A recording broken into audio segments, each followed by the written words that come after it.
Good morning. Hello my family, সবাই কেমন আছেন? আশা করি সবাই ভালো আছেন। আমরাও ভালো আছি। আগের দিন আমি আপনাদের সবাইকেই মায়াপুরের একটা ভিডিও ক্লিপ শেয়ার করেছিলাম। আজ তার সেকেন্ড পার্ট। লঞ্চঘাট থেকে নেমেই আমরা সবাই হাতে নিয়ে নিলাম পেয়ারা মাখা, কারণ অনেকটা বেলা হয়ে গেছিল লঞ্চ থেকে নামতে। এই দেখুন, এরা দুজন মিলে খুব মজা করছে, আমি যেহেতু ওদের ভিডিও নিচ্ছিলাম। তাই পেয়ারা মাখা খেতে খেতে লঞ্চঘাট থেকে আমরা মায়াপুরের দিকে এগিয়ে যাব বলে সামনের দিকে এগিয়ে যাচ্ছি।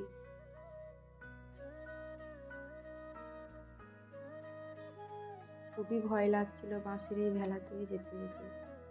এরপর আমরা টোটো ধরে চললাম মায়াপুরের উদ্দেশ্যে। অনেক দাম কষাকষি করে চারজন মিলে একটা টোটো ধরে চললাম। এখানে এসে একটু বার্গেনিং করতে হয়, কারণ বিভিন্ন টোটো বিভিন্ন প্রাইস বলে থাকে। তাই চারজন মিলে দাম ঠিকঠাক করে টোটো নিয়ে মায়াপুরের উদ্দেশ্যে একদম রওনা দিয়ে দিয়েছি।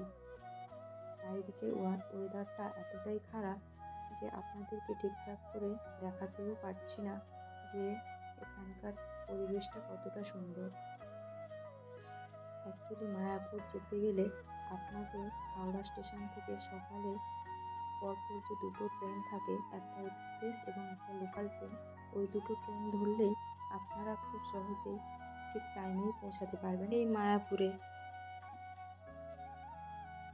কারণ সকাল সকাল আপনি যদি দুপুরের প্রসাদের জন্য টিকিট না কেটে রাখেন, তাহলে আপনি যত লেট করে আসুন আর প্রসাদ পাবেন না। কারণ এখানকার প্রসাদ পেতে গেলে আপনাকে ওই 11টা থেকে 11:30টার মধ্যে টিকিটটা কেটে নিতে হবে। এখানে সকালের আরতি চলছিল, সবাই মিলে গৌরাঙ্গ এবং গৌরাঙ্গ মহাপ্রভুর দর্শন নিচ্ছিলেন। এদিকে সবার সঙ্গে কথা বলে দেখলাম নতুন মন্দির ওপেনিংয়ে এখনো অনেক টাইম লাগবে, কারণ চারিদিকটা এখনো দেখছিলাম কাজ চলছে। তাই আমরা ওখানে প্রসাদের টিকিট কেটে চললাম যে আমরা যেখানে গিয়ে রেস্ট করব, মানে আমরা একটা থাকার জন্য রুম খুঁজছিলাম। তাই এখন যেহেতু ভিজিটার অনেক কম আছে, তাই আমরা নিজেদের পছন্দ মতো যে কোনো জায়গায় রুম পেয়ে যেতে পারি।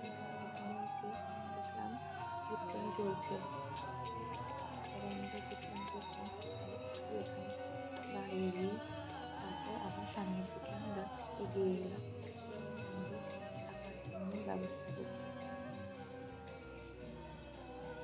আমরা প্রথমে ভেবেছিলাম আজকে মানে দিনের দিন আমরা ফিরে যাব, বাট সকলের সঙ্গে কথা বলে বুঝলাম যে সন্ধ্যা আরতি শেষ হতে হতেই নাকি প্রায় 8:30টা বেজে যায়। তাই তারপর ট্রেন ধরে বাড়ি যাওয়াটা একটু প্রবলেমেটিক হয়ে যাবে। তাই আমরা সবাই ডিসাইড করলাম আজকে রাতটা আমরা এখানেই থেকে যাব। আমরা অ্যাকচুয়ালি এতটাই মানে সিজনের এন্ডিং টাইমে এসেছি, মানে আমরা এসেছি জানুয়ারির একদম লাস্টে। তাই এখনও মানে নতুন নতুন ফুল চারা লাগানো হচ্ছে এবং পুরনো যে ফুলের গাছগুলো ছিল ওগুলো অনেকটা শুকিয়ে গেছে। তাই এখনও আবার ফুল চারা রোপণের জন্য কাজ চলছে। আমরা আগের বারও এসেছিলাম, দেখেছিলাম এত ভিজিটার বেড়ে গেছিল যে রাস্তায় মানে পা রাখার জায়গা ছিল না। আর এবারে অনেকটাই সে তুলনায় কম। আমরা সবাই মিলে ডিসাইড করলাম, এখানে অনেক কটা ভবনই আছে, তাই আমরা সকলে ডিসাইড করলাম যে আমরা গীতা ভবনে থাকবো। কারণ আগেরবার আমরা যে লাঞ্চটা করেছিলাম ওটা গীতা ভবনেই ছিল এবং গীতা ভবনে যথেষ্ট মানে রিজনেবল প্রাইসেও থাকার রুম পাওয়া যায়। তাই আমরা সবাই মিলে গীতা ভবনের উদ্দেশ্যে এগোচ্ছি।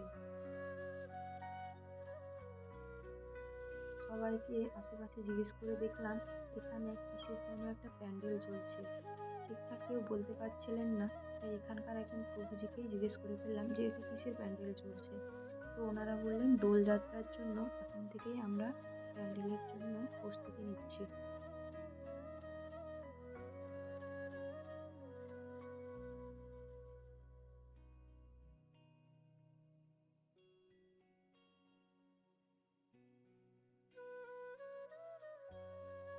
এটা হচ্ছে গীতা ভবনের ফ্রন্ট সাইড, চারিদিকটা ফুল গাছে লাগানো এবং খুব পরিষ্কার পরিচ্ছন্ন জায়গা।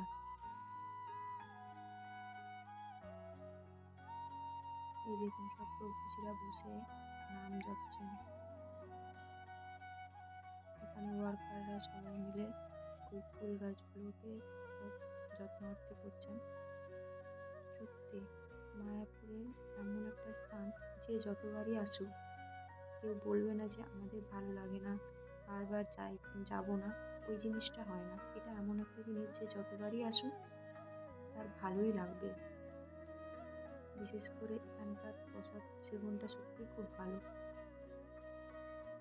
আমরা সবাই রিসেপশনে পৌঁছে গেলাম এখানে একটা রুমে থাকবো বলে কথাবার্তা বলতে।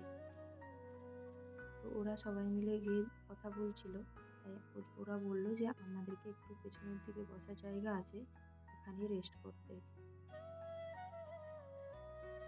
এখানে রিসেপশনে ওরা কথা বলছিল। কথা বলার পর আমরা একটা একটু রিজনেবল প্রাইসে রুম নিয়ে নিলাম। তারপর লিফটে করে চললাম। অ্যাকচুয়ালি আমাদের রুমটা পড়েছিল 5th ফ্লোরে, তাই আপনাদেরকে একটু রুম ট্যুরটাও দিয়ে দিই। চলুন এখানকার রুমটা কেমন দেখে নিই। এই দেখুন রুমটা একটা ডরমিটর টাইপের। দেখুন দুটো করে বেড, মানে একটা রুমে 4জন ঘুমাতে পারবে। এখানে দুটো বেড, এখানে দুটো বেড। আমরা ঢুকে একটা বেডে আমাদের জিনিসপত্রগুলো রেখেছিলাম। 4টে ব্ল্যাঙ্কেটও দিয়ে দিয়েছে, 4জন ঘুমানো যাবে সেরকম ব্যবস্থা আছে এখানে। বেশ বড় রুমটা, প্রায় 11-12 তো হবেই। এই দেখুন এখানকার ব্যালকনির ভিউটা দেখুন। আমরা আছি 5th ফ্লোরে, মানে একদম টপ ফ্লোরে। এরপর দেখুন এখানে কত ভিজিটার অলরেডি এসে গেছেন। এখানে কতটা হাইট দেখেছেন, আমরা কতটা উঁচুতে আছি। খুব সুন্দর পরিষ্কার পরিচ্ছন্ন জায়গা। এই ধরনের রিজনেবল রুম নিলে আপনাদেরকে কিন্তু অ্যাটাচ বাথরুম দেবে না, আপনাকে ওই সবাই মিলে যে বাথরুম ইউজ করে ওই বাথরুমই নিতে হবে। মানে ধরুন এক একটা ফ্লোরে মেয়েদের জন্যই 7-8টা করে বাথরুম, টয়লেট এবং ছেলেদেরও সেম। তো কোনো অসুবিধা হবে না, 2-3 বার করে সব যে সুইপার স্টাফ আছে ওরা সব ক্লিন করছে। মানে একদম কোনো নোংরামির কোনো জায়গা নেই, ভীষণই পরিষ্কার পরিচ্ছন্ন এখানে। আচ্ছা, আপনাদেরকে তো আমি বললাম, এবার চলুন এখানকার টয়লেটটাও আপনাদেরকে দেখিয়ে নিই। কতটা পরিষ্কার পরিচ্ছন্ন, খুব সুন্দর জায়গা। আমি তো ভাবতেই পারিনি এত রিজনেবল প্রাইসে আমরা এত ভালো একটা জায়গায় থাকতে পারবো। এটা হচ্ছে বাথরুমের ব্যালকনি ভিউ। এই দেখুন, যদি কুয়াশা না থাকতো সত্যি বলছি খুবই সুন্দর লাগতো। মন্দিরের কালারই বোঝা যাচ্ছে না, এতটাই কুয়াশা হয়েছে ওই দিন। আচ্ছা চলুন কথা না বলে আমরা বাথরুমের একটু আউটলুকটা দেখে নিই। এই দেখুন এখানে 3টে বেসিন আছে, 3টে মিরর লাগানো আছে। আপনারা এখানে ফেস ওয়াশ, হ্যান্ড ওয়াশ সমস্ত কিছু করবেন। প্লাস 3টে টয়লেট এবং ওই যে স্নানের ঘরগুলোও আলাদা আলাদা করা আছে। মানে একদিকে স্নানের ঘর, একদিকে টয়লেট করা আছে। প্রত্যেকটা পরিষ্কার পরিচ্ছন্ন, একদম কোমোড বাথরুম, কোনো ইন্ডিয়ান টয়লেট নয় কিন্তু।